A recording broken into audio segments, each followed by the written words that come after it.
আল্লাহ তাআলা সূরা আল ইমরানের 133 নম্বর আয়াতে আমাদেরকে লক্ষ্য করে বলছেন, হে মানুষেরা, সারিউ, তোমরা দৌড়াও। আল্লাহ তাআলা দৌড়াতে বলছেন, ইলা মাগফিরাতিম মির রাব্বিকুম, তোমাদের প্রভুর পক্ষ থেকে ক্ষমার দিকে দৌড়াও। ওয়া জান্নাহ, এবং তোমরা সবাই মিলে জান্নাতের দিকে দৌড়াও। সুবহানাল্লাহ। কিসের দিকে দৌড়াতে হবে? আল্লাহর ক্ষমা এবং জান্নাতের দিকে। আমার ভাইয়েরা, দৌড়াধরি ভালো জিনিস নয়, এটা চঞ্চলতার বহিঃপ্রকাশ। তাড়াহুড়ো প্রবণতা, দৌড়াদৌড়ি করা, এটা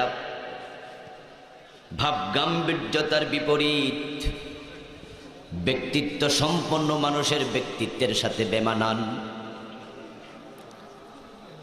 আল্লাহ তাআলা নিজেও তাড়াহুড়াকে, দৌড়াদৌড়িকে পছন্দ করেন না। ধীর স্থিরতাকে আল্লাহ পছন্দ করেন। হাদিসে পাওয়া যায়, তাড়াহুড়োতা আসে শয়তান থেকে, ধীর স্থিরতা আসে আল্লাহর পক্ষ থেকে। কিসের আওয়াজ হচ্ছে ভাই? একটু মাহফিল কমিটির ভাইরা একটু দেখেন, কানে আওয়াজ আসলে আলোচনা ট্র্যাক চেঞ্জ হয়ে যায়। আমার ভাইয়েরা, বলছিলাম তাড়াহুড়ো প্রবণতা আল্লাহর শানের খেলাফ।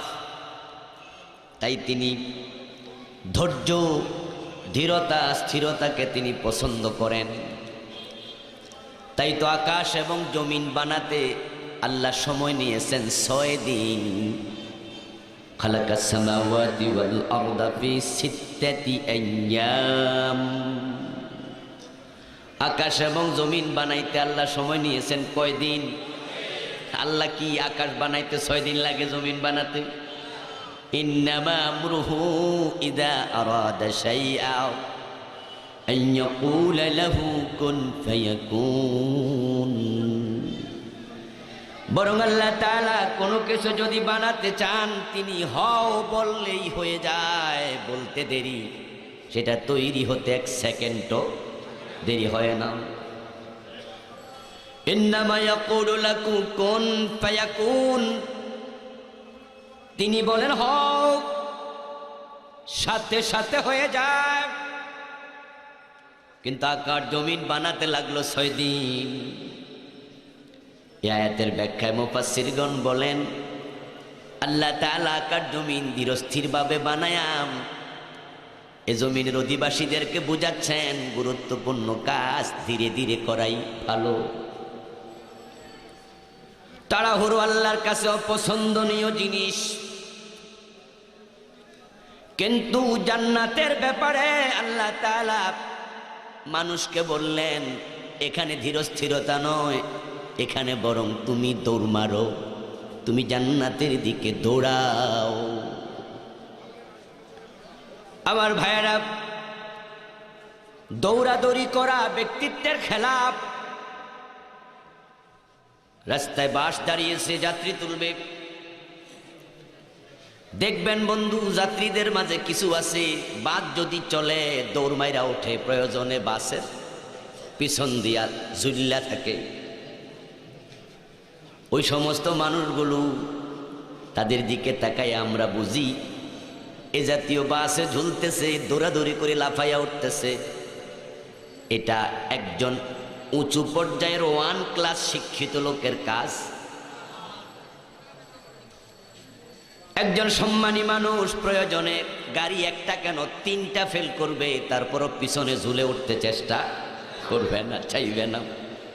সে দৌড় মাইরা যায় লোকাল বাসে লাফ দিয়া উঠবে। একজন সম্মানী মানুষ এটা তার আত্মসম্মানের খেলাফ মনে করবে। এই যে আমরা এখানে এখন বসে আছি, যদি থানা থেকে অর্ডার হয় যে সবগুলো মানুষকে অ্যারেস্ট করে নিয়ে আসো, আমার বন্ধু পুলিশ দেখলে অনেকে ঠিকে দৌড় মারবে।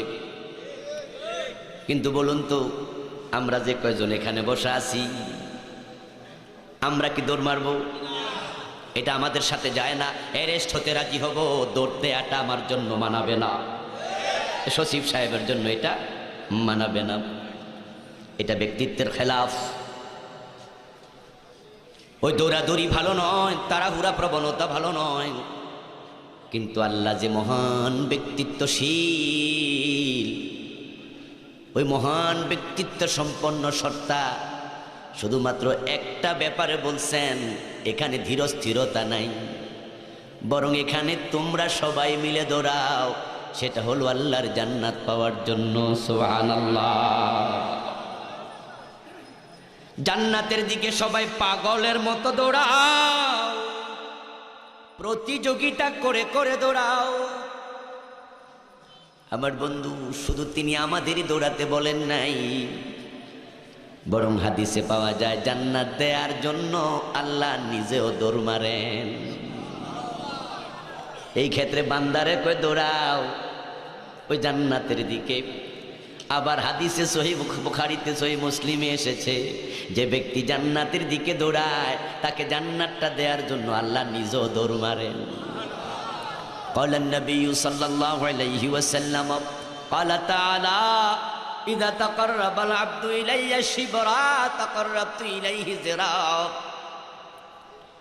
আল্লাহ তাআলা বলেন, বান্দা যখন জান্নাত পাওয়ার জন্য আমি আল্লাহর দিকে 1 বিঘত আগাই, আমি আল্লাহ দেওয়ার জন্য 2 বিঘত আগাই, 1 হাত আগাই। وإذا تقرب مني ذراعا تقربت إليه باع। ওই জান্নাত পাওয়ার জন্য বান্দা যদি 1 হাত আগায়, আমি আল্লাহ 2 হাত আগাই। وإذا أتاني ماشيا أتيته هرولة। বান্দা যখন জান্নাত পাওয়ার জন্য আমার দিকে হাঁটে, আমি আল্লাহ জান্নাতটা দেওয়ার জন্য দৌড়াতে শুরু করে দেই। দেখেন ভাইয়ারা, আমার আল্লাহর মতো মহান সত্তা একটা কাজে শুধু দৌড়ান, সেটা হলো জান্নাত দেয়া। তাই তিনি আমাদেরকেও বলছেন, তোমরা জান্নাতের দিকে দৌড়াও। কিন্তু বন্ধু, হতাশার বিষয় হলো এখন জান্নাতের রাস্তায় দৌড়ানো দূরের কথা, হাঁটার লোক পাওয়া যাচ্ছে না। বরং পৃথিবীর মানুষগুলো সবাই দল বেঁধে পাগলের মতো জাহান্নামের দিকে দৌড়াচ্ছে, দল বেঁধে বেঁধে দৌড়াচ্ছে। জান্নাতের রাস্তার মানুষ বড়ই কমে গেছে। কেউ লোভে পড়ে জাহান্নামের রাস্তায় দৌড়াচ্ছে, কেউ না বুঝে দৌড়াচ্ছে, কেউ শয়তানের প্ররোচনায় পড়ে দৌড়াচ্ছে, কেউ নফসের ধোকায় পড়ে দৌড়াচ্ছে, কেউ কেউ জান্নাতের রাস্তায় চলার মানসিকতা ছিল, কিন্তু মামলা হামলার ভয়ে জাহান্নামীদের দলে যোগ দিয়ে দিচ্ছে।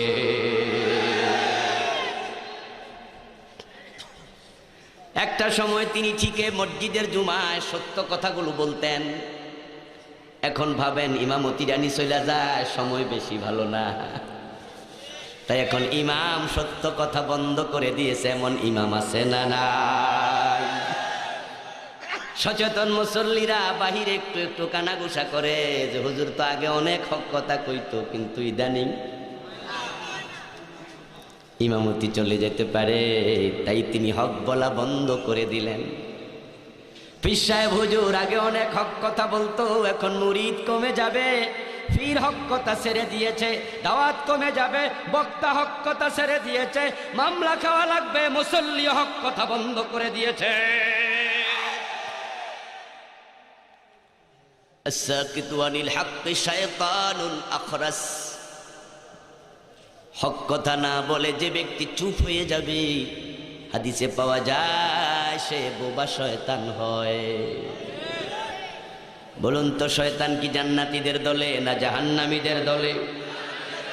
তো মামলা হামলার ভয়ে সত্য বলা বন্ধ করে দিলেন, লোভে পড়ে বন্ধ করলেন। জাহান্নামীদের দলে দিন দিন লোকের সংখ্যা বেড়ে চলছে, জান্নাতীদের দলে লোক কমে যাচ্ছে। আলহামদুলিল্লাহ, এখনো কিছু মানুষ আছে শুধু মামলা হামলা খাওয়া নয়, আল্লাহর জন্য নিজের দানটা দিতে প্রস্তুত হইয়া মাথা তুলে দাঁড়িয়ে আছে। এমন কিছু মানুষ এখনো আছে, তাই তো আকাশ এবং জমিনটাও টিকে আছে। আমার ভাইয়েরা, জাহান্নামীদের দলে দিন দিন জনসংখ্যা বেড়ে যাচ্ছে। তাম পৃথিবীর মানুষগুলো 2 ভাগে বিভক্ত হয়ে গেল। ফারিকুন ফিল জান্নাহ ওয়া ফারিকুন ফিস সাঈর। আল্লাহ বলে কেউ জান্নাতীদের দলে, কেউ জাহান্নামীদের দলে, এ মাঝামাঝি কোনো দল। দুই রাস্তায় মানুষ যাচ্ছে। আল্লাহ বলছে ফাত্তাকুন নার, ওই জাহান্নাম থেকে বেঁচে থাকো, সে রাস্তায় ঢুকো না আমার বান্দা, ওই রাস্তায় যেও না। সূরা আল ইমরানের 131 নম্বর আয়াতে আল্লাহ বলেছেন ফাত্তাকুন নার আল্লাতী উইদ্দাত লিল কাফিরিন। ও আমার বান্দা, জাহান্নামটি তোমার জন্য বানাই নাই, জাহান্নামটি আমি কাফেরদের জন্য বানাইছি। মামলা হামলার ভয়ে, জেল জুলুমের ভয়ে, লোভে পড়ে, শয়তানের প্ররোচনায় পড়ে তুমি ওই জাহান্নামের দলে বইরো না, জাহান্নামীদের দলে যোগ দিও না, ওই রাস্তায় যেও না। ফাত্তাকুন নার, তুমি জাহান্নাম থেকে বেঁচে থাকো। কিন্তু আমরা দেখতে পাচ্ছি আজকে মুসলমানের সন্তানেরাও প্রতিযোগিতা করে জাহান্নামীদের দলে যোগ দিচ্ছে। তামাম পৃথিবীর মানুষগুলো দুই ভাগ হয়ে গেল। জাহান্নামের রাস্তায় মানুষের সংখ্যা অনেক বেশি, অনেক বেশি, অনেক বেশি। প্রথমে 550 কোটি হলো কাফের। এই 550 কোটি সবগুলার জন্য জাহান্নাম অবধারিত। ইন্নাল্লাযীনা কাফারু মিন আহলিল কিতাবি ওয়াল মুশরিকিনা ফী নারি জাহান্নামা খালিদিনা ফীহা উলাইকা হুম শাররুল বারিয়া। আল্লাহ বলেন যারা কুফরি করলো, যারা শিরিক করলো, ফী নারি জাহান্নামা, তারা জাহান্নামীদের দলে চলে গেল, চিরদিন থাকবে সেই জাহান্নামে। তারা হলো সৃষ্টির মাঝে সর্বনিকৃষ্ট সৃষ্টি। 550 কোটি কাফের, এখন বাকি থাকলো 150 কোটির কিছু বেশি মুসলমান। এবার বলুন তো, ওই 150-150 কোটি মুসলমান তারা সবাই জান্নাতের রাস্তায় আছে নাকি? এক ওয়াক্ত নামাজও পড়ে না, জুমার নামাজও পড়ে না, এমন মুসলমানও 2-4 জন আছে না নাই? বিগত রমজানে 1 মাস ফরজ রোজা ছিল, যেখানে শরীয়ত বলছে একটা রোজা যদি ইচ্ছা করে ভাঙো, লাগাতার 2 মাস জরিমানা দেয়া লাগবে। একটা রোজা ভাঙলে ইচ্ছা করে লাগাতার 2 মাস কাফারা। এত কঠিন কাফারা দিয়ে আল্লাহ বুঝাচ্ছেন একটা রোজাও ভাঙ্গা যাবে না, ভাঙিও না। কিন্তু মুসলমানের সন্তান 1 মাস 30 দিনের রোজায় একটাও রাখে না, এমনও আছে না নাই? ও আমার ভাইয়েরা, ইসলামের ধারে কাছে নাই, নামটা শুধু মুসলমান। ওই 150 কোটির ভিতরে তার নামও ঢুকে গেছে, সে কিন্তু জান্নাতীদের দলে নাই। তাসলিমা নাসরিনের নাম দুর্ভাগ্যবশত ওই 150 কোটির ভিতরে ঢুকে গেছে, কারণ তার পাসপোর্টের মাঝেও ধর্মের নাম লেখে ইসলাম, ভোটার লিস্টিতে ইসলাম, পরিচয় দেয় মুসলমান, বাবা মুসলমান, মা মুসলমান। কবির চৌধুরী, দাউদ হায়দার, হুমায়ুন আজাদ, হুমায়ুন আহমদ, ওই আসিফ মহিউদ্দিন, থাবা বাবা রাজীব। কয়দিন আগে দেখলাম জাফর ইকবাল, সিলেট ইউনিভার্সিটির প্রফেসর, হুমায়ুন আহমদের ভাই, সে এক বক্তৃতায় বলল সৃষ্টিকর্তার ধারণা, অস্তিত্ব মানুষের অন্তরে আছে, বাস্তবে সৃষ্টিকর্তা নাই। নাউজুবিল্লাহ বল মনছে আমার ভাইরা, নাউজুবিল্লাহি মিন যালিক একজন মুসলমানের নাম ধারণকারী মানুষ, সে বলতেছে সৃষ্টিকর্তার অস্তিত্ব নাকি বাস্তবে নাই। দুর্ভাগ্যবশত 150 কোটির ভিতরে তার নামটাও আছে না নাই? ওরা কি জান্নাতীদের দলে আছে? এবার নাস্তিকগুলা বাদ দেন, যারা সৃষ্টিকর্তাকে বিশ্বাস করছে, মুসলমানের সন্তান দাবি করছে আমি মুসলিম, ওই মানুষগুলো আবার 73 দলে ভাগ হবে, তার মাঝে জান্নাতি হবে মাত্র 1 দল। যারা সৃষ্টিকর্তাকে বিশ্বাস করবে, নিজেকে মুসলমান দাবিও করবে, মাঝে মাঝে নামাজও পড়বে, টুপি দাড়ি পাঞ্জাবিও বহন করবে, কিন্তু তারপরও বন্ধু জান্নাতের দলে থাকবে না। রাসূল বলছেন তাফতারিকু উম্মতি আলা 73 মিল্লাতান, অচিরে আমার উম্মতগুলো 73 ভাগে ভাগ হবে। কুল্লুহুম ফিন্নারি ইল্লা ওয়াহিদান, তাদের সবাই জাহান্নামে যাবে, শুধুমাত্র একদল মানুষ জান্নাতে যাবে। তাহলে এবার আপনারা ভাবেন 700 কোটি মানুষ, 550 কোটি কাফের, তারা সবাই জাহান্নামের রাস্তায় রইল, আর 150 কোটি তারা আবার 73 ভাগ, তার মাঝে 72 ভাগ জাহান্নামের রাস্তায়। তাহলে জান্নাতের রাস্তায় লোক সংখ্যা কত কম। এখন ওই জান্নাতের রাস্তায় কেউ যদি না চলে, চলতে রাজি না হয়, একা হলেও চলা লাগবে। আমার ভাইরা বলতেছিলাম, জাহান্নামীদের দলে দিন দিন লোকজন বাড়ছে। এবার শুনুন, ওই জাহান্নামীদের দলে যারাই যায় তাদের প্রবণতা থাকে ভিন্ন। সেটা হলো শয়তান তাদেরকে এমন ভাবে তার মুরিদ বানায়, যেই লোকটাই জাহান্নামীদের দলে ডুব দিল, ওই লোকটা একা জাহান্নামে যাইতে চাইবে না, একা একা সে তার সঙ্গী সাথীদেরকে জাহান্নামে নিতে চাইবে।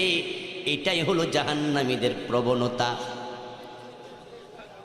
এজন্য আল্লাহ তাআলা সূরা নাসের শেষ দিকে আলোচনা করলেন, খান্নাস প্রসঙ্গ, শয়তান প্রসঙ্গে আলোচনা করতে গিয়ে আল্লাহ বলেন মিনাল জিন্নাতি ওয়ান নাস, যে খান্নাস তোমাদের হৃদয়ে বিভিন্ন সময় কুমন্ত্রণা দেবে।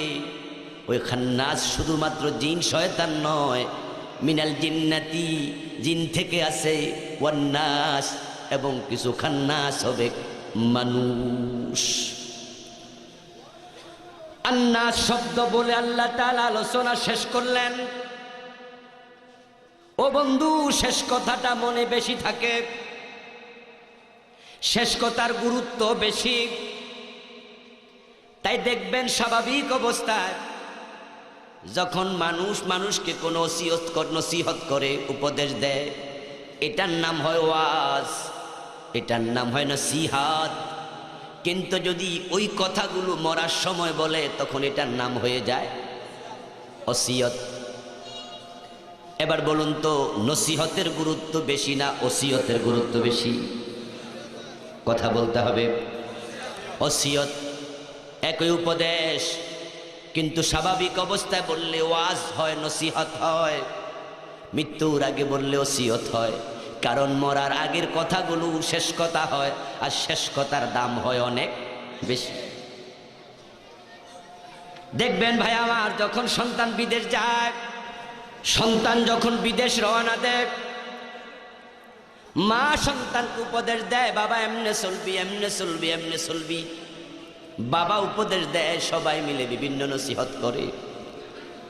কিন্তু বাড়ি থেকে যখন বিদায় নেয়, ওই বিদায় বেলায় মা সন্তানটাকে বুকে জড়ায়া ধরে শেষ দিকে বলে, বাবা তুই স্বাস্থ্যের প্রতি খেয়াল রাখিস, আমার টাকা বড় প্রয়োজন, তাই কলিজার টুকরা তোকে বিদেশ পাঠাচ্ছি। কিন্তু বাবা, আমার কাছে টাকা পয়সার চেয়েও তোর গুরুত্ব অনেক বেশি।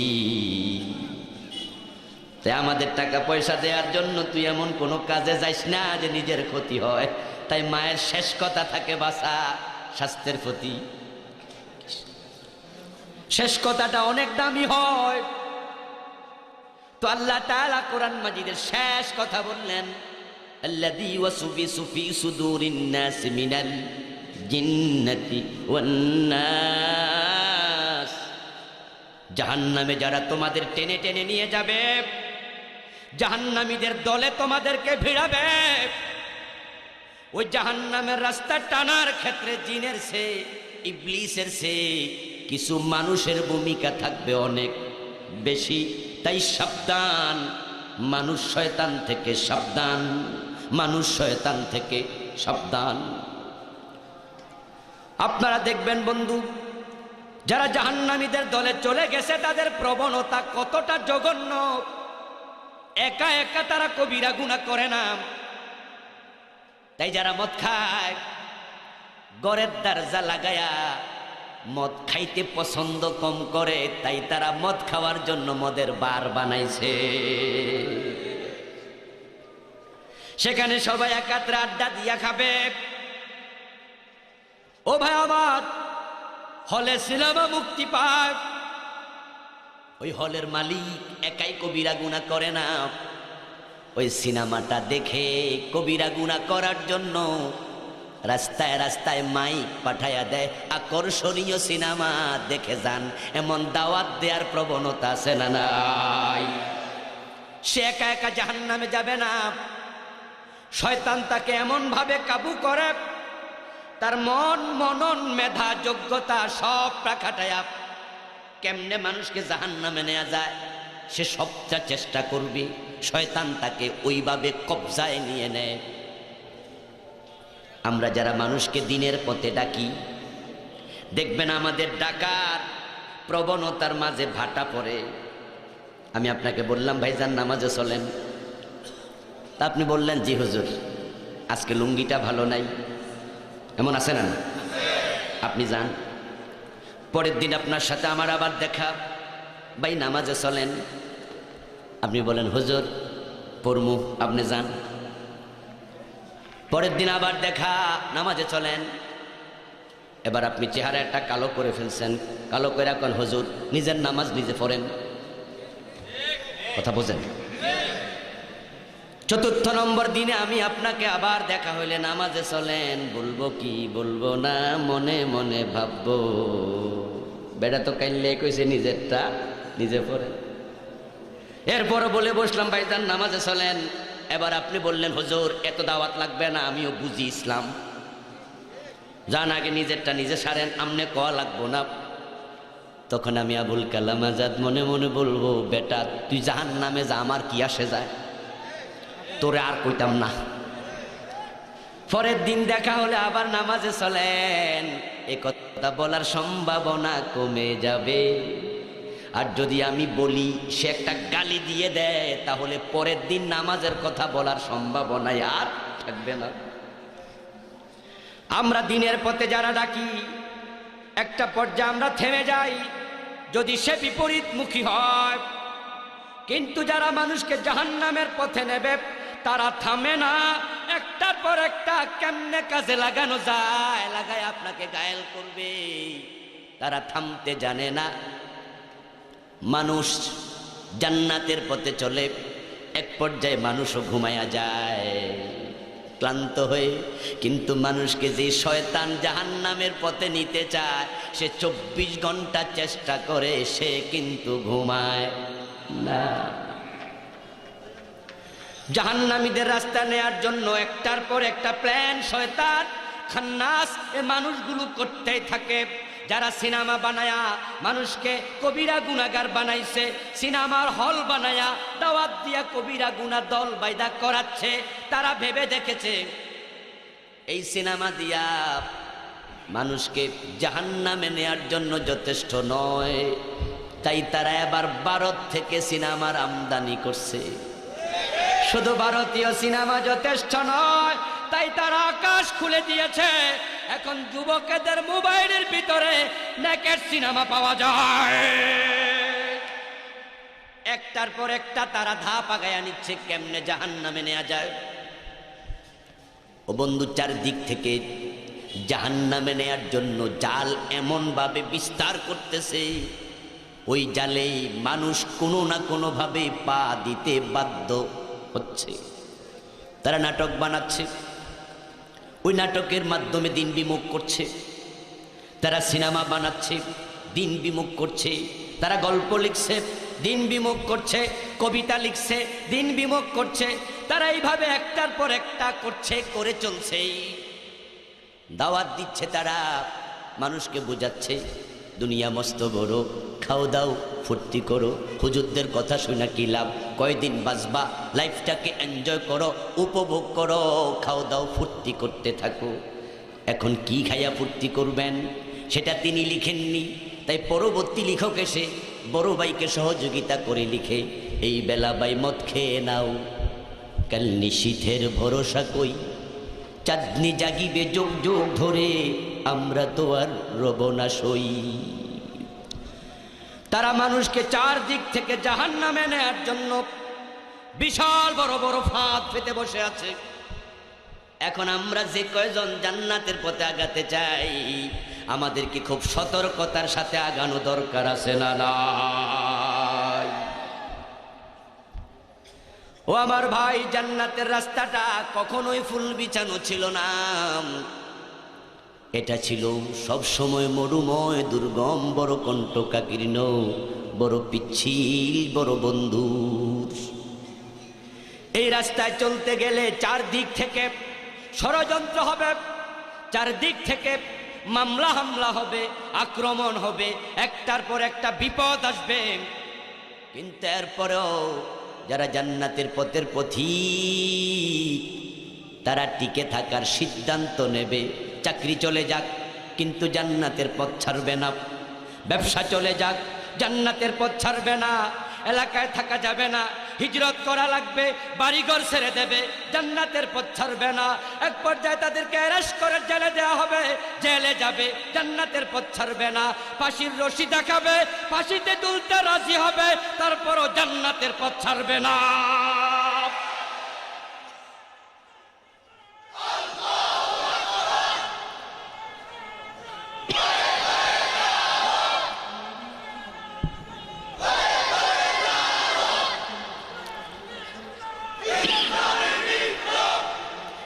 আমার ভাইয়েরা, এই জান্নাতের রাস্তাটা একটু কঠিন, এই রাস্তাটা একটু মরুময়, এই রাস্তা একটু পিচ্ছিল, বুঝে শুনে আগাতে হবে।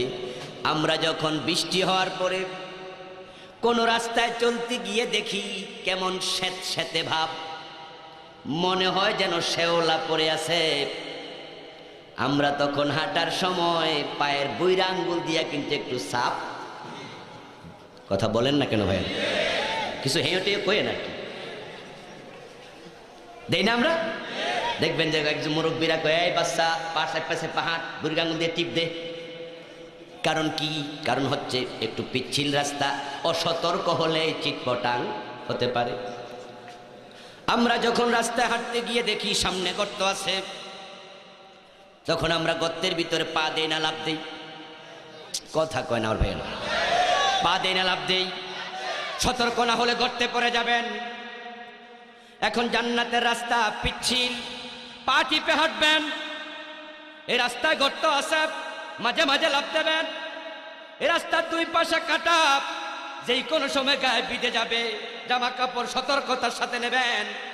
এই রাস্তায় চলতে গেছেন, হাজার বিপদ সামনে এসে যাবে, সবটাকে হাসি মুখে বরণ করার মানসিকতা লাগবে। যদি আপনি সতর্ক হন, যদি আপনি ওই হাজারো বিপদকে বরণ করে নেয়ার মতো মানসিকতা থাকে, তাহলে আপনার সামনে জান্নাত অপেক্ষা করছে, কেউ ঠেকাতে পারবে না। আমার বন্ধু, ব্যাঙ একটা প্রজাতির নাম, আমরা সবাই তাকে চিনি, কিন্তু ব্যাঙের সর্দি লাগে না। ব্যাঙের সর্দি অলিক কল্পনা, এটা হয় না। ব্যাঙের সর্দি না হওয়ার কারণ, পানিতেই তার জন্ম। যে ব্যক্তি সোনার চামচ মুখে নিয়ে জন্ম নিয়েছে, খুব ভালো পরিবেশে বড় হয়েছে, ওকে যদি একটু কেউ ভয় দেখায়, তোরে 3 দিন না খাওয়াইয়া রাখমু, উপাস রাখমু, বিপদে ফেলবো, জেলে দিমু, ও বেটাই কথা শুনলে ভয় পাবে। আর আমরা যারা দুঃখ নিয়ে জন্ম নিয়েছি, আমরা বুঝে শুনে রাস্তায় এসেছি, যে সমস্ত মুসলমানের জন্য বছরে 1 মাস উপাস থাকা ফরজ, ওই জাতিকে উপাসের ভয় দেখায়া থামানো যাবে না। এই রাস্তায় চললে তোমাকে উপোস রাখা হবে। আপনি হাসি দিয়ে বলবেন, আরে ভাই, উপোস থাকা তো আমার ট্রেনিং এর অংশ, আমি তো বছর একবারে ট্রেনিং নেই। দিন যদি 22 ঘন্টাও লম্বা হয়, আমি তো 22 ঘন্টায় রোজা রাখতে রাজি, ঠিক না? দিন যদি 24 ঘন্টা লম্বা হতো, আমি তো রোজা ভাঙতাম না। তো তাহলে আমাকে তুমি কিসের ভয়ে দেখাচ্ছ? জান্নাতের রাস্তা চিনে নিতে হবে, চিনলে চলতে সুবিধা হবে। ব্যাঙের সর্দি লাগে না পানিতে জন্ম, দুঃখ নিয়ে জন্ম যাদের তাদের আবার দুঃখ কিসের? আমরা যারা দেখেছি এই রাস্তায় চলতে গিয়ে হযরত ইব্রাহিমকে আগুনে পড়া লেগেছে, এই রাস্তায় চলতে গিয়ে হযরত মূসাকে দেশ ত্যাগ করা লেগেছে, এই রাস্তায় চলতে গিয়ে হযরত ইউসুফ নবীকে জেল খাটা লেগেছে, এই রাস্তায় চলতে গিয়া বিশ্ব নবীকে দাঁত দেয়া লেগেছে, এই রাস্তায় চলতে গিয়া আমির হামজা কলিজা দিয়েছে, এই রাস্তায় চলতে গিয়া ইমাম হুসাইন কল্লা দিয়েছে, এই রাস্তায় চলতে গিয়া বেলালের গলায় রশি লাগানো হয়েছে। ওই রশি দেখে, ওই আগুন দেখে আমাদেরকে থামানো যেতে পারে না।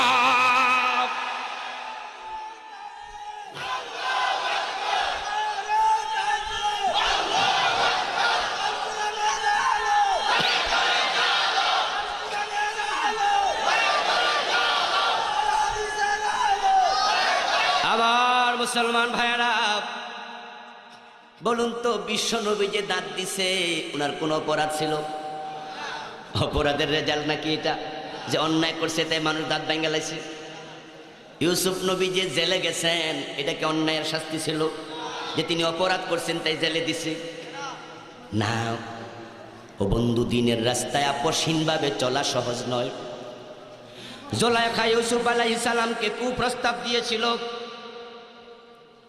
এবং অন্দরমহলে নিয়েছে, বাহির দিয়া দাসীকে দিয়ে ঘরের তালাটাও বন্ধ করে দিয়েছে। আল্লাহ কোরআনে বলেন, ওয়াগাল্লাকাতিল আবওয়াবা ফাকালাত হাইতা লাক। জুলাইখা ঘরের দরজা বন্ধ করে নিজের গা থেকে কাপড় খুলতে শুরু করে ইউসুফ নবীকে বলে, ইউসুফ আসো, আমি তোমার হয়ে গেলাম। নাউজুবিল্লাহ। ওই হারাম প্রস্তাব, নাজায়েজ প্রস্তাব যদি ইউসুফ নবী গ্রহণ করতেন তাহলে জুলাইখা ওনাকে জেলখানায় দেওয়ার কথা ছিল না।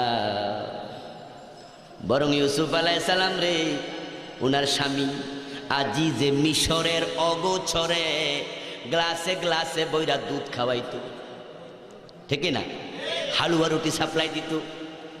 ইউসুফ গরের গোলাম, কিন্তু কুপ্রস্তাব গ্রহণ করতে রাজি হলে কানে কানে কইতো, তুমি আমার গোলাম না, বরং তুমি আমার সেকেন্ড হাজবেন্ড। নাউজুবিল্লাহ।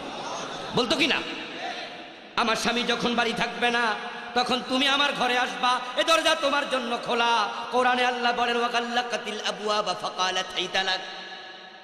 মহিলা দরজা বন্ধ করে বলে, কাছে আসো ইউসুফ। ওই হারাম প্রস্তাব ইউসুফ নবী গ্রহণ করেন নাই, বরং তিনি পালিয়ে গেছেন। পিছন দিয়া মহিলা টান্না ধরছে, জামাটা ছিঁড়ে গেছে, তারপরেও থামেন নাই। এক পর্যায়ে কুপ্রস্তাব গ্রহণ না করার কারণে স্বামীকে দিয়া ইউসুফ নবীকে জেল খাটাইয়া ছাড়ছে।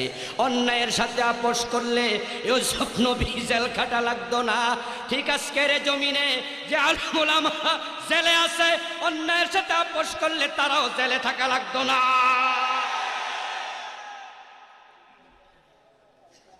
বিশ্ববিখ্যাত মুফাসসির, যার সাথে একটু মুসাফা করার জন্য কত নেতারা লাইনে দাঁড়ায়া থাকতো।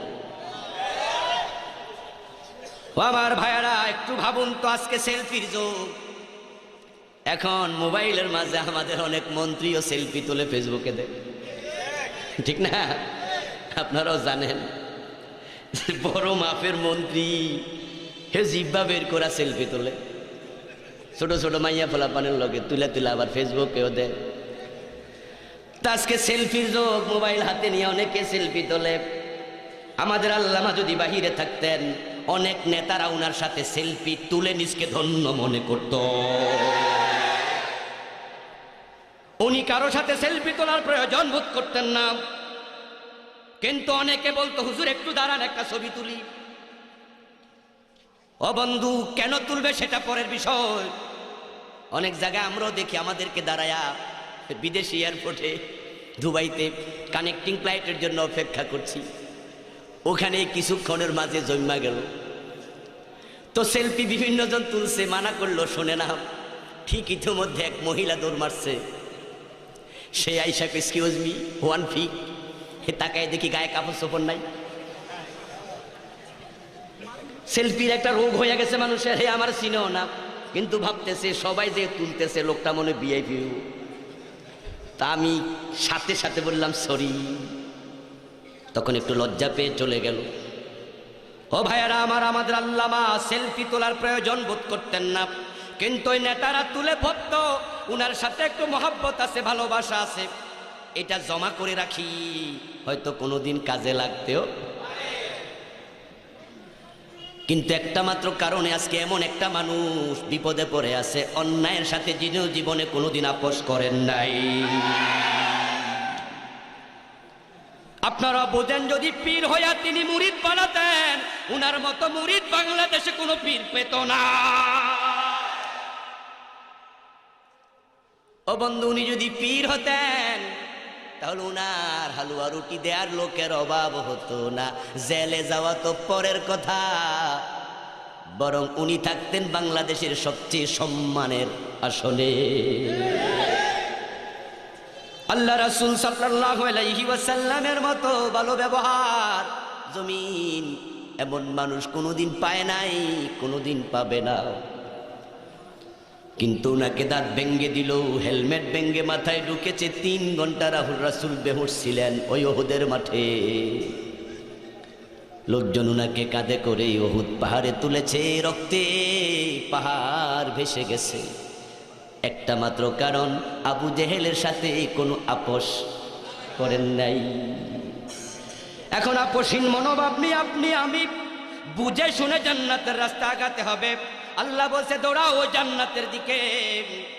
আরদুহাস সামাওয়াতু ওয়াল আরদ, দুনিয়ার দিকে দৌড়াইয়া কি লাভ হবে? এ দুনিয়া তো ছোট্ট, আবার এ ছোট্ট দুনিয়ায় কোটি মানুষ। তুমি যদি সবচেয়ে বড় ধনী হও, কতটুকু আর পাইবা? কিন্তু জান্নাতের দিকে জোরাতে যদি পারো, সবার পরে যাকে জান্নাত দেব তাকে দুনিয়ার মতো 10 দুনিয়া জায়গা দিয়ে দেব।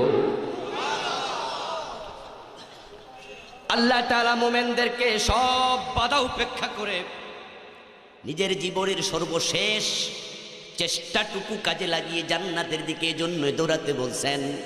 কারণ জান্নাত এমন এক নিয়ামত, যে নিয়ামতের মতো আর কোনো নিয়ামত নাই। ও জান্নাতের তুলনায় দুনিয়ার নিয়ামত কিচ্ছু নাও, কিচ্ছু নাও, কিচ্ছু না। আল্লাহ রাসূল বলে, শোনো, তোমাদের দুনিয়ার সব সম্পত্তি যদি একজনকে দেয়া হয়, বা দুনিয়া ফিল আখিরাত ইল্লা আন ইয়াজআলা আহাদুকুম ইসবাহু হাযিহি ফিল ইয়াম ফালইয়ানজুর বিমা তারজিউ। দুনিয়ার সবটার মালিক যদি একজন হতো, ওই সব টাকা পয়সা স্বর্ণ জহরত যা আছে সবটার মালিক সে একা। তারপরে সে কতটুকু পেয়েছে আখেরাতের জান্নাতের তুলনায় যদি কম্পেয়ার করতে চাও, তাহলে ধনী লোকটাকে বলো সে যেন সমুদ্রে চলে যায়, সমুদ্রে গিয়ে তার এই আঙ্গুলটা সমুদ্রের পানিতে ডুবাইয়া দেয়, তারপরে আঙ্গুলটা তোলা দেয়, দেওয়ার পরে সে দেখবে হাতের সব পানি পড়ে গেছে, শুধু আঙ্গুলের মাথায় 1 ফোঁটা পড়ে পড়ে ভাব ধরছে। তখন এবার সে বুঝুক তার আঙ্গুলের মাথার যে পানি আছে, ওই পানিটুকু হলো তামাম দুনিয়ার সম্পদের মূল্য। আর সমুদ্রে যে পরিমাণ পানি আছে সেটা হলো জান্নাতের নিয়ামত। তাই তো হাদিসে সাদ দুনিয়া জিফাতুন তালাবাহাল কিলাব। ও মোমেন, তোমার জন্য দুনিয়া নয়, সেদিকে তুমি কেন দৌড়াবে? দুনিয়া সিজনুল মুমিনিন, বরং দুনিয়া তো মুমিনের কাছে জেলখানার মতো হবে। ও জান্নাতুল কাফিরিন, আর যারা কাফের তারা দুনিয়াকে স্বর্গ মনে করবে। এই দুনিয়া আল্লাহ তাআলা মুমিনদের জন্য বানান নাই। আর দুনিয়া জিফা, দুনিয়া হলো মরা গরু। তলাবাহাল কেলাবু, ওই মরা গরু, এটা মালিকের কাছে একেবারে মূল্যহীন। গরুটা মরে গেছে, মালিক এটাকে খালে বিলে ফেলে দিয়ে আসে। ওই মরা গরু থেকে সিলে খাইলো কয় কেজি, কাকে খাইলো কয় কেজি, কুত্তা খাইলো কয় কেজি, গরুর মালিকে হিসাব কোনো দিন রাখে?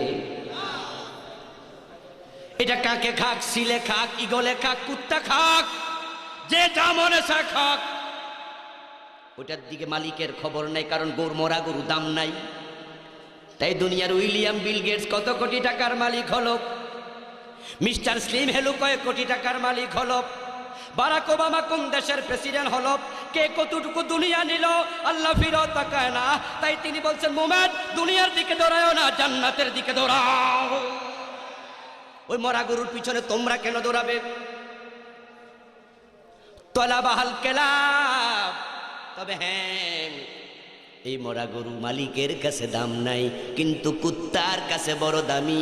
তাই মরা গরু নিয়া কুত্তা কুত্তা মারামারি শুরু করবে। আমার ভাইয়েরা, উদাহরণটা বড়ই চমৎকার। আমরা আমাদের দেশে 46 বছরে দেখেছি কুত্তার সাথে কিভাবে মিলে যাচ্ছে দুনিয়াদারদের জীবন। ওই টেন্ডারবাজির জন্য, সাদাবাজির জন্য নিজের দলের লোকেরাই কামরা কামড়ি করছে। ভাইকে ভাইয়ে মারছে, দলের লোককে গুলি করছে। ও দুনিয়াদাররা কুকুরের মতো হয়ে যায়। আল্লাহ তাআলা আমাদেরকে বলছে, তোমরা আখিরাতের দিকে, জান্নাতের দিকে দৌড়াও। ওয়ালাকুম ফিহা মা তাশতাহি আনফুসুকুম ওয়ালাকুম ফিহা মা তাদউন। ও আমার বান্দা, এই দুনিয়াটা আমি তোমার জন্য সাজাই নাই। ও দুনিয়াদাররা দৌড়াবে, তারা বুঝে না ও দুনিয়া যতই কামাই করো, যদি নিঃশ্বাস এখনই বন্ধ হয়, তখন তুমি কালকে কবরে যাবে, সাথে এক আনাও সব থেকে যাবে। তাহলে এত করে কামাইলা, লাভটা হলো কি? এক সেকেন্ডের নেই ভরসা, মরণ ঘাড়ের পরে। বিপুল সম্পদ করছো জড়ো বুক বিলাসের তরে। বুলবুল পাখির নেই এসেছিল হেতাও, বেঁধেছিনু বাসা বড়ই মমতায়। সময় হলে শেষ, সেরে পরিবেশ, যেতে হবে সেথায়, নিয়তি যেথায়, হয়তো বাসতলায়, না হয় গাছতলায়। বাংলাদেশের সবচেয়ে ধনী যিনি ছিলেন, ওই কন্ট্রাক্টর জহিরুল ইসলাম সাহেব। ও বন্ধু, তিনি যখন মারা গেছেন, তার গায়ে কাপনের কাপড় কয়টা ছিল?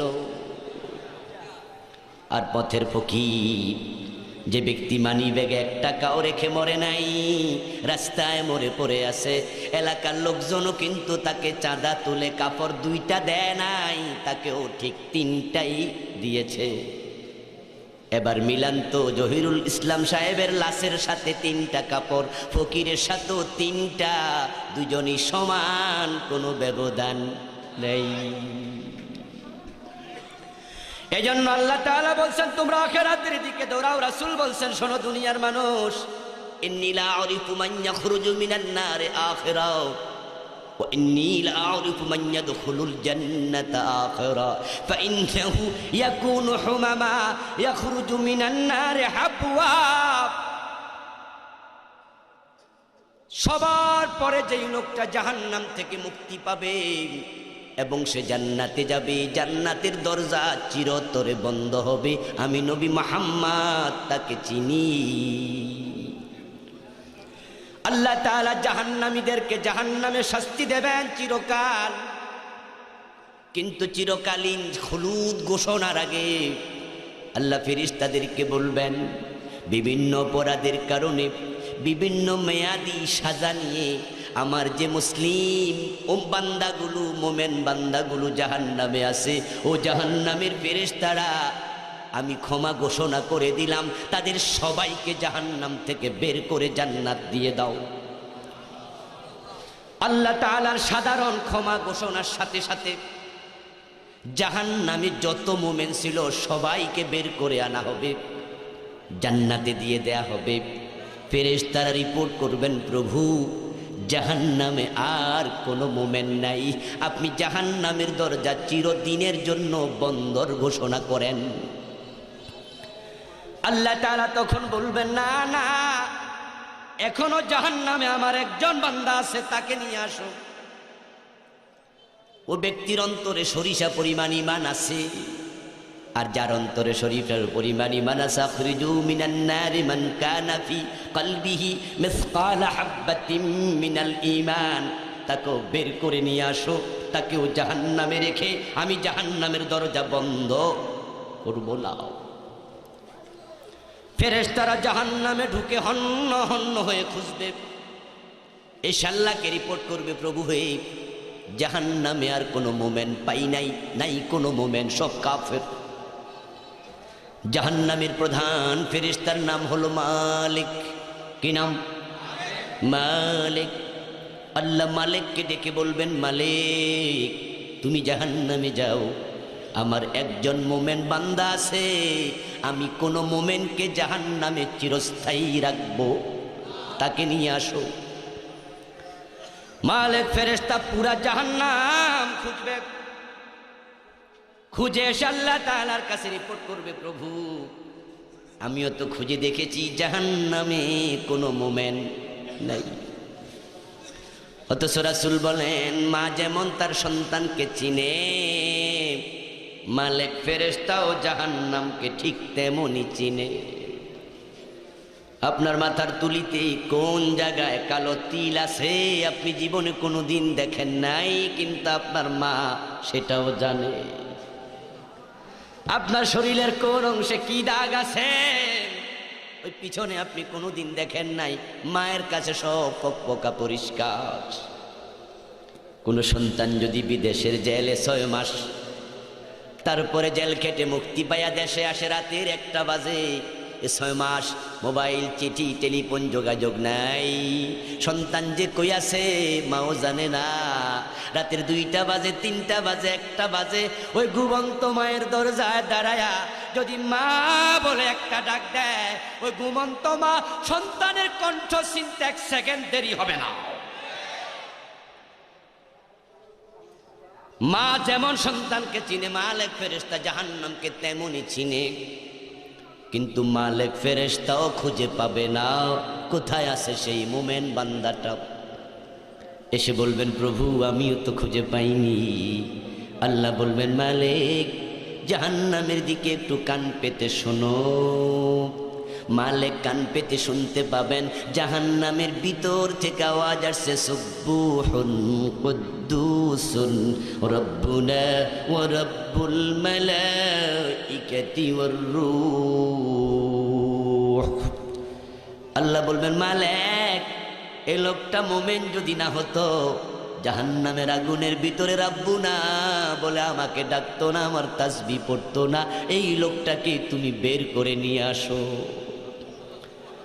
হযরত মালিক আলাইহিস সালাম ওই শব্দটা অনুসরণ করে জাহান্নামের ভিতরে ঢুকবেন। ঢুকে দেখবেন এমন এক জায়গা থেকে শব্দটা আসছে যেখানে কোনো মানুষ নাই, শুধু জাহান্নামের কিছু কীটপতঙ্গ পড়ে আছে। তিনি কীটপতঙ্গগুলো সরাবেন, সরায়া তাকায়া দেখবেন একবারে কালো লাকড়ির অঙ্গারের মতো একটা মানুষ পড়ে আছে, একবারে জাহান্নামে জ্বলে জ্বলে কালো হয়ে গেছে, ছাই হয়ে গেছে। ওই লোকটার গায়ের মাঝে জাহান্নামের কীটপতঙ্গগুলো সবল মারতেছে। মালিক ফেরেশতা তাকে টেনে তুলে বসাবেন, বসে বলবেন, আল্লাহর বান্দা তোমার জন্য মুক্তির ঘোষণা এসে গেছে, তুমি বড় সৌভাগ্যবান, তোমার ঈমান আছে, চলো জাহান্নাম থেকে বেরিয়ে যাও, জান্নাতে ঢুকে যাও। কিন্তু লোকটা চলবে কেমনে? রাসূল বলেন, চলার মতো বল তার দেহে নাই। ইয়াখরুজু মিনান নারি হাক্কুয়া, তখন সে নিতম্বের উপরে ভর দিয়া ক্রলিং করে করে হামাগুড়ি দিয়ে দিয়ে জাহান্নাম থেকে বের হবে। জাহান্নাম থেকে বের হওয়ার পরে যখন সে জান্নাতে ঢুকতে যাবে, জান্নাতের ফেরেশতারা তাকে থামায়া বলবে, এই বডি নিয়ে জান্নাতে ঢোকা যাবে না, আপনি একটু গোসল দিয়ে আসেন। জান্নাত জাহান্নামের মাঝখানে একটি কূপ আছে, ওটার নাম নাহারুল হায়াত। ফেরেশতারা তাকে দেখায়া দেবে, লোকটা সেখানে গিয়ে ডুব মারবে। আল্লাহ রাসূল বলেন, ডুব দিয়ে যখন মাথা তুলবে, সাথে সাথে একজন জান্নাতি সুপুরুষে পরিণত হয়ে যাবে। তার দেহটা সুঠাম হয়ে যাবে, সুন্দর হয়ে যাবে। কেমন সুন্দর! হাদিসে পাওয়া যায় জান্নাতি মানুষ, তাদের দেহের উচ্চতা হবে আদমের মতো, সূরাতুহুম কাবিহিম আদম।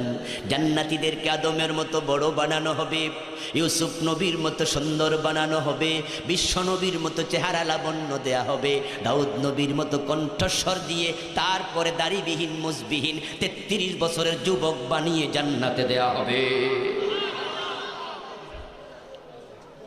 ইয়াদখুলু আহলুল জান্নাতিল জান্নাতা জুরদান মুরদান মুকাহহালিন ওয়া হুম আবনাউ 30 আও 33 সানা। 33 অথবা 30 বছরের যুবক হয়ে যাবে। এবার ফেরেশতারা বলবে, আল্লাহর বান্দা জান্নাতে চলে যাও। সে জান্নাতে ঢুকবে, কিন্তু ঢুকার পরে সে তাকায়া দেখবে জান্নাতে যত বাড়ি ঘর আছে সবগুলোর গেটে দারোয়ান, গেটের উপরে সবার নাম লেখা আছে, কোনটা কার বাড়ি। সুবহানাল্লাহ। ফাইন্নাহু ইউতাখায়্যালু ইলাইহি আন্নাহা মালাআ। রাসূল বলেন, তখন তার কাছে মনে হবে সব বাড়িঘর তো দখল হয়ে গেছে, আমি তো সবার পরে ঢুকছি, তাই বুঝি আমার নাই। তাই সে আল্লাহ তাআলাকে ডেকে বলবে, প্রভু জান্নাতে ঢুকতে দিলেন, একটু থাকার জায়গা বুঝি দিবেন না? আল্লাহ তাআলা তখন বলবেন, বান্দারে কতটুকু জায়গা লাগবে বল তুই আমাকে। আল্লাহর বান্দাটা বলবে, প্রভু হে, জান্নাতে ঢুকতে দিলেন, এটাই তো অনেক বড় পাওয়া, বেশি জায়গা লাগবে না, সামান্য হলেই চলবে। এই হাদিস বলার সময় বিশ্বনবী এত জোরে হাসি দিলেন, উনার মাড়ির দাঁত দেখা গেল, অথচ রাসূল স্বাভাবিকভাবে মুস্কি হাসি দিতেন, জোরে হাসি তিনি দিতেন। কিন্তু হাদিসের শেষ অংশে সে অনেক জোরে হাসি দিলেন, হা হা করে হাসলেন। ওই বান্দার কথা শুনে আল্লাহ বলবে, ফাইন্না লাকা মিসলাদ দুনিয়া ওয়া আশরা আমসালিহা। ও আমার বান্দা, আমি জান্নাতে তোমার জন্য সামান্য নয়, দুনিয়ার মতো 10 দুনিয়া জায়গা রেখে দিয়েছি। হাদিসে রাসূল বলেন, মাওদাউ শিবরিন ফিল জান্নাতি খায়রুম মিনাদ দুনিয়া ওয়া মা ফিহা। तमाम দুনিয়ায় যত সম্পদ আছে সবটা যদি বিক্রি করে টাকা জমানো হয়, তার মূল্য জান্নাতের 1 বিঘত জমির মূল্য হবে না। ওই ব্যক্তি জান্নাতে যাওয়ার পরে রাসূল বলেন, শোনো, লাহু সামানুন আলফ খাদাম। দুনিয়ার দিকে মোমেন কেন দৌড়াও? এই দুনিয়ার দিকে তোমরা দৌড়াবে না, জান্নাতের দিকে দৌড়াও। প্রশ্ন হতে পারে, হুজুর তাহলে আপনারা ইমামতি করে বেতন নেন কেন? মাহফিল করে টাকা নেন কেন? মাদ্রাসা পড়ায়া বেতন নেন কেন? দুনিয়ার পিছনে তো আপনারাও দৌড়াচ্ছেন। এই প্রশ্নের উত্তর হলো, বন্ধু, কুলু মিনাত তাইয়্যিবাত। আর এক জায়গায় বলছেন, বান্দা আমি যতটুকু হালাল দিয়েছি তা খেতে বাধা নেই, কিন্তু হারামের পিছনে তুমি একটা কদমও দিবে না। এই দুনিয়া হচ্ছে নৌকার তলার পানির মতো, পানি ছাড়া নৌকা চলে না। কিন্তু এই পানি যদি ছিদ্র হইয়া নৌকার ভিতরে ঢোকে, ওই পানিটাই আবার নৌকাটাকে ডুবাইয়া দেয়। টাকা পয়সা ছাড়া দুনিয়া চলবে না। নামাজ পড়তে 70 টাকা ফরজ, 70 ডাকতে কাপড় কিনতে টাকা লাগবে, টাকা লাগবে মসজিদ বানাতে, টাকা লাগবে মাহফিল করতে, টাকা লাগবে খাবার কিনতে। কিন্তু বন্ধু, পানি ছাড়া নৌকা চলবে না। সতর্ক থাকতে হবে যে মাঝি তাকে ওই পানি যেন নৌকার ভিতরে ঢুকতে। দেখবেন যখন ছোট ছোট নৌকা নিয়ে নদীর পার থেকে ওই পারে মানুষ পারাপার হয়, তখন মাঝি নৌকার মাঝে একটা বাঙ্গা মগ রাখে, দেখছেন না? যখন কিছু পানি গাইম্মা গাইম্মা শুয়াইয়া শুয়াইয়া ঢোকে, তখন মাঝি ওই পানিটা আবার কেটে কেটে ফেলে দেয়। মাঝিরে আপনি বলুন না ভাই, পানি ছাড়া তো নৌকা চলে না, এই পানি তুমি ফালাও কেন?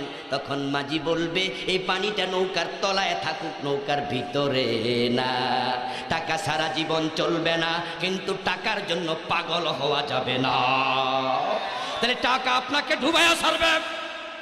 মসজিদে নামাজের প্রথম কাতারে দাঁড়ায়, কিন্তু আবার সুদে টাকা লাগাইয়া দিচ্ছে, সুদে টাকা লাগায়। এমন নামাজি আছে না নাই? ঘোষ খাচ্ছে, ফাইল সিগনেচার করে না ঘোষ ছাড়া, এমন নামাজিও 2-4 জন আছে না নাই? আর মুসলমানের সন্তান, ও ভাই আমার, এত হারামি এত হারামি, ওই দুনিয়াটা আমাদের পেটের ভিতরে ঢুকে যাচ্ছে। এই দুনিয়া আপনাকে ডুবাবে হাজী সাহেব, ও গাজী আপনাকে ডুবাবে। নিজের বোন বাবা মরে গেছে, সম্পদ পাবে, কিন্তু আপনি নামাজি হাজী সাহেব বোনের সম্পদ দেন না, নিজে গ্রাস করে বসে আছেন। হাসরের দিন ওই সম্পদটাকে আল্লাহ 7 গুণ বড় বানায়া গলায় ঝুলিয়ে দেবেন। আল্লাহ রাসূল বলছে, মান আখাযা মিনাল আরদি শিবরা মান আখাযা মিনাল আরদি যুলমা, যে ব্যক্তি জমিন থেকে এক বিগত পরিমাণ জুলুম করে দখল করলো, ফাইন্নাহু ইউতাওয়াকাহু ইয়াউমাল কিয়ামাতি মিন 7 আরদিন, কিয়ামতের দিন 7 গুণ বড় বানায়া গলার মাঝে ঝুলাইয়া দিয়া আল্লাহ বলবে, এটা টাইন্না টাইন্না হাসরের মাঠে তুই যা। ও ভাইয়ারা আমার, গাছের লাউটা বাজারে নিচ্ছেন বিক্রি করার জন্য, হাতে নিয়ে দেখেন এর মাঝে একটা পোকা খাইছে, ছিদ্র আছে। বাজারে নিয়ে লাউটা আর ছিদ্রটা উপরের দিকে দেয় না নিচের দিকে দেয়? আপনি না নামাজি, আপনি মানুষকে কেন ধোঁকা দিচ্ছেন? নিজের গাই গরুটা বিক্রি করবে, 3 দিন আগে উলানে দুধ জমায়, বাচ্চারা খাইতে দেয় না, এমন আছে না নাই? আপনি না ভালো মানুষ, আপনি এটা কেন করছেন? ওই হারাম তো আপনার নৌকা ছিদ্র করে ঢুকতেছে। আমার বন্ধু, সবার পরে যে জান্নাতে যাবে, ওই জান্নাতের আলোচনা শুনুন, মজা লাগবে, ওদিকে মনটা মায়লান করুন। রাসূল বললেন, আহলিল জান্নাতি মানজিলাতান লাহু 80 আলফ খাদিম ওয়া 72 জাওজা। বান্দা দুনিয়ার দিকে দৌড়াইয়া পাইবাটা কি? কি পাইবা? জান্নাতে সবার পরে যে যাবে তার খেদমতের জন্য 80,000 খাদেম দেয়া হবে।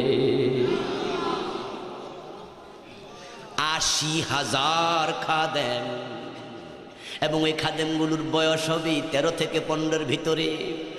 ইয়াতুফু আলাইহিম বিলদানুম মুখাল্লাদুন, ওই বাচ্চাগুলো কোনোদিন বয়স বাড়বে না, ওই বয়সেই থেকে যাবে। আল্লাহ কোরআনে বলেন রাসূলকে, হে নবী, ইযা রাআইতাহুম হাসিবতাহুম লুলুয়াম মানসুরা, যখন আপনি বলবেন 1 গ্লাস পানি দাও, 80,000 খাদেম একসাথে দৌড় মারবে। তারা যখন দৌড়াবে আপনার কাছে মনে হবে জমিনের মাঝে মণি মুক্তা দৌড়াচ্ছে।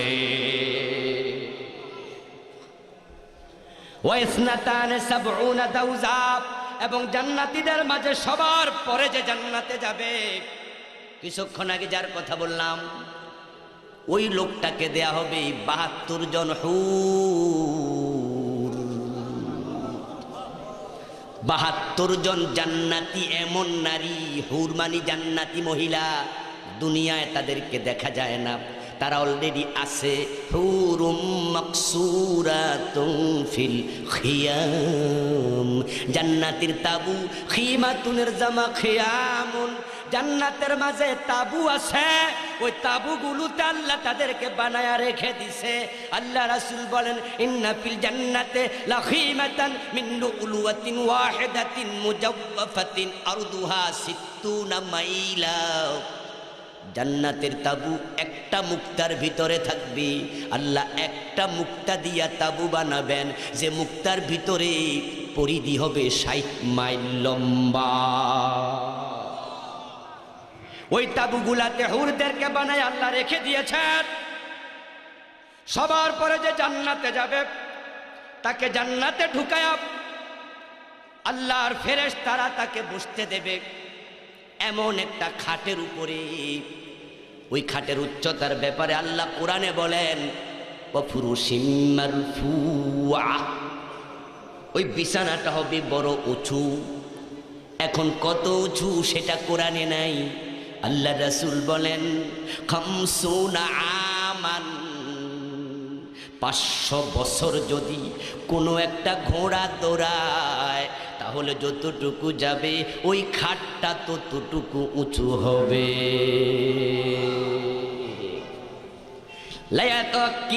লায়াত্তাকি, সে ওই খাটে যাইয়া বসবে আলা সাবঈনা মাসনাদা, ওই খাটের মাঝে 70টা থাকবে জাজিম বিছানো।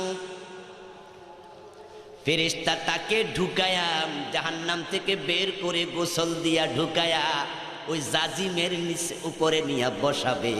লোকটা সেখানে বসবে, বসার সাথে সাথেই অনুভব করবে কেউ যেন পিছন দিয়ে এসে তার গর্দানের মাঝে হাতের পরশ বুলাচ্ছে।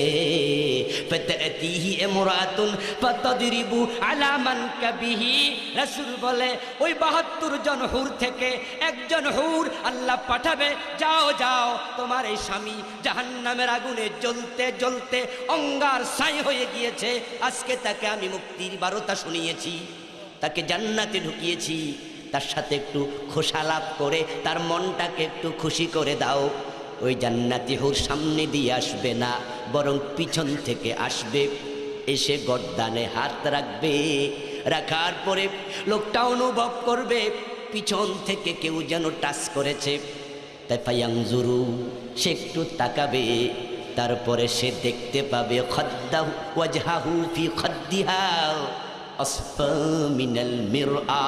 সে এত অবাক হবে, পিছনে ফিরে দেখবে একজন সুন্দরী হুর দাঁড়ায় আছে। ওই হুরের গালের মাঝে ওই জান্নাতি নিজের চেহারাটা আয়নার চেয়ে বেশি পরিষ্কার দেখতে পাবে। আসফা ইসমে তাফজিলের সিগাব, নিজের চেহারা ওই নারীর গালে দেখবে আয়নার চেয়ে সুন্দর। ওই মহিলার সাথে তাকানোর সাথে সাথে পাতুসাল্লিমু আলাইহি, জান্নাতি স্বামীকে সালাম দেবে খুব কোমল কণ্ঠে, আসসালামু আলাইকুম বলে সালাম দেবে। ফায়ারুদ্দু আলাইহাস সালামা, রাসূল বলেন ওই জান্নাতি সালামের জবাব দিয়ে তারপরে অবাক বিস্ময়ে অভিভূত হয়ে বলবে মান আনতি, তুমি কে? আমি তো এমন দুনিয়ায় কোনোদিন কাউকে, কে তুমি, কি তোমার পরিচয়? ফাকাল ফাতাকুলু আনা মিনাল মাজিদ, তখন জবাব দেবে আমি দুনিয়ায় আপনার নেক আমলের পুরস্কার। সুবহানাল্লাহ বলবেন না ভাইয়ারা? কিসের পুরস্কার? ও আমার ভাইয়ারা, যদি জান্নাতি হুর আমরা পেতে চাই তাহলে দুনিয়া নিজেকে কন্ট্রোল করা দরকার আছে না নাই? আল্লাহ আমাদের সে তৌফিক দান করুক। ওই জান্নাতি হুর তাকে বলবে আমি তোমার জন্য পুরস্কার। রাসূল বলেন লা ইয়াকুনু আলাইহা ৭০ সাওবা, ওই মহিলার গায়ে থাকবে ৭০টা কাপড়। হাত্তা ইয়ানফুযুহু হাত্তা ইয়ানফুযাহা বাসারুহু হাত্তা ইয়ারা মুকসাকিহা, ৭০টা কাপড় দিয়ে দেহটা আল্লাহ ঢেকে দেবেন, কিন্তু তার সৌন্দর্য এত বেশি হবে ৭০ কাপড় ভেদ করে তার পায়ের নালার সৌন্দর্য বের হয়ে যাবে। ওয়া আলাইহা মিনাত তিজান, তার মাথার মাঝে থাকবে একটা মুকুট। আদনা লুলুয়াতিন মিনহা খায়রুম মিনাদ দুনিয়া ওয়া মা ফিহা, ওই একটা ছোট্ট মুকুটের দাম তামাম দুনিয়ায় যা সম্পদ আছে তার চেয়ে অনেক বেশি। ওয়ালাউ ইত্তালাআতিলাদ দুনিয়া লা দাত মা বাইনাহুমা, রাসূল বলেন ওই হুরদের থেকে একটা হুর যদি অমাবস্যার রাত্রিতে নিকষ কালো অন্ধকারের সময় একটু দুনিয়ার দিকে তাকায় একটা মুস্কি হাসি দিত, তার হাসিতে তামাম দুনিয়ার সব অন্ধকার চলে যেত। রাসূল সাল্লাল্লাহু আলাইহি ওয়াসাল্লাম মেরাজের রাতে নিজের চোখে জান্নাত দেখে এসে উম্মতের কাছে হাদিসগুলো বলেছেন। কোরআন মাজিদ আল্লাহ তাআলা ওই জান্নাতের আলোচনা কয়েকশো আয়াতের মাঝে করেছেন। ওখানে তিনি বলছেন, দুনিয়ায় দৌড়াদৌড়ি কইরা লাভ নাই, যা চাইবা তা পাইবা না, যা চাইবা তা পাইবা না, যা পাইবা তা থাকবে না। আজকের রাজা কালকে জেলখানার কয়েদি এমন আছে না নাই? আর জান্নাতে এমন এক জায়গা, ওয়ালাকুম ফিহা মা তাশতাহি আনফুসুকুম ওয়ালাকুম ফিহা মা তাদউন। জান্নাতের ডিকশনারিতে নাই বলে কোনো শব্দ নাই। সেখানে মানুষ যা চাইবে মন থেকে প্রকাশ করার আগে আল্লাহ হাজির করে দেবেন। সহিহ বুখারীতে এসেছে, জান্নাতি কোনো একজন পুরুষ তার হুর গেলমানকে সাথে নিয়ে জান্নাতের কোন বাগানে বসে ওই হুরদের সাথে আড্ডা দিতে থাকবেন। ওই অবস্থা দেখতে পাবেন আকাশ দিয়ে ওট পাখির মতো বড় বড় পাখি উড়ে চলে যাচ্ছে।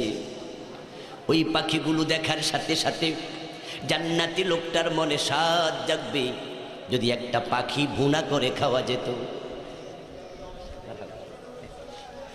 যদি জান্নাতি একটা পাখি ভুনা করে খাওয়া যেত, ওটা ভাবার সাথে সাথে রাসূল বলেন ওই উড়ে যাওয়া পাখিদের থেকে একটা পাখি ভুনা হয়ে তার সামনে হাজির হয়ে যাবে।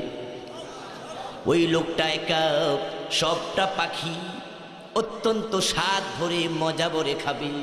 খাওয়ার পরে হাড্ডিগুলো যখন জড়ো করে সামনে প্লেটে রাখবে, খাওয়া শেষ হওয়ার সাথে সাথে সে নিজের চোখে দেখবে ওই পাখিটা আবার হাড্ডিগুলো জোড়া লেগে পাখি হয়ে উড়ে চলে যাচ্ছে।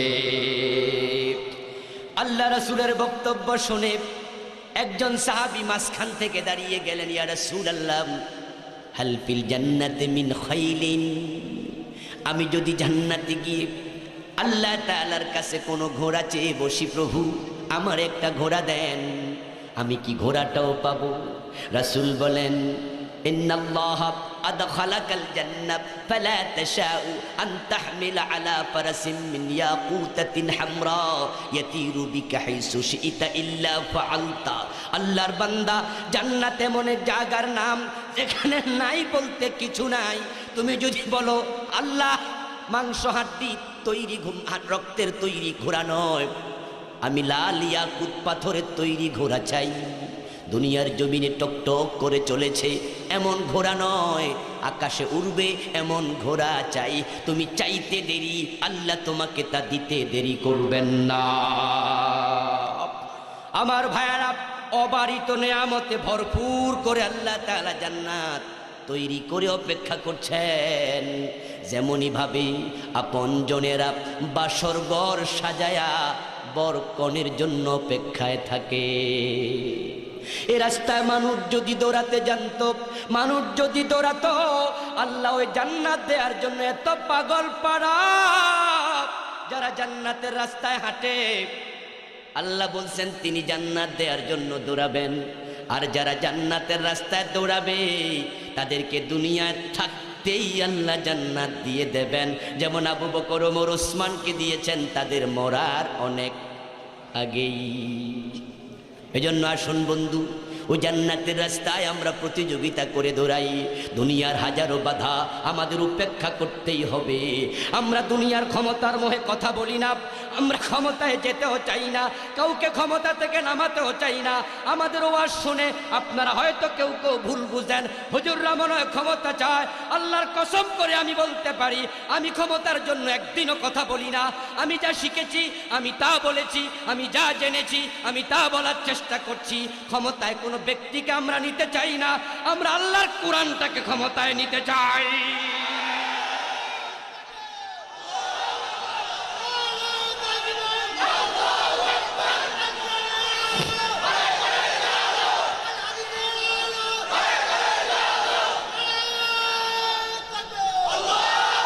আমার ভাইয়েরা, ৪৬ বছর ধরে যারা দেশ চালাচ্ছে, বর্তমানে যারা ক্ষমতায় আছে, তাদের সাথে আমাদের কোনো বিদ্বেষ নেই, কোনো শত্রুতা নেই, কোনো রকমের দলাদলি নেই।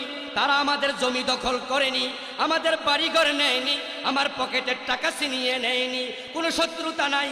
কেন হবে মনোমালিন্য? একটা মাত্র কারণ, আমরা কোরআনের কথা বলি, তারা সেটা চায় না, তাই তো দ্বন্দ্ব তৈরি হয়। তারা যদি কোরআনের পক্ষে এসে যায়, আমরা আগামী দিন তাদের দলে যোগ দিয়ে দেব।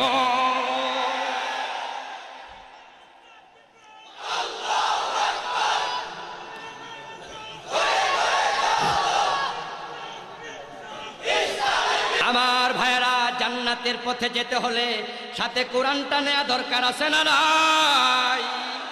বিশ্বনবী 10 বছর মদিনা চালালেন এই কোরআন দিয়াও। আবু বকর, ওমর, ওসমান, আলী রাদিয়াল্লাহু তাআলা আনহুম 30 বছর চালালেন কোরআন দিয়া। ওই কোরআন আমাদের দেশে আছে না নাই? কিন্তু দেশটা তো চলছে কোরআন দিয়া না ব্রিটিশ আইন দিয়া? ব্রিটিশরা মোমেন না কাফের? তো মোমেন কাফের আইন যদি মোমেন মানে, সে মোমেন জান্নাতি মোমেন হবে কেমনে? জান্নাতীদের দলে লোক কম হবে, আমি শুরুতে বলেছি। কম হোক, একজন হোক, একা হলেও মাথা উঁচু করে দাঁড়িয়ে থাকা লাগবে। আমাদের গলা চলে যেতে পারে, আমাদের বুক ঝাঁঝরা করা হতে পারে, কিন্তু কোরআনের রাস্তা থেকে সরাতে তারা পারবে না। আল্লাহ তাআলা আমাদের সকলকে হিম্মতের সাথে জান্নাতের রাস্তা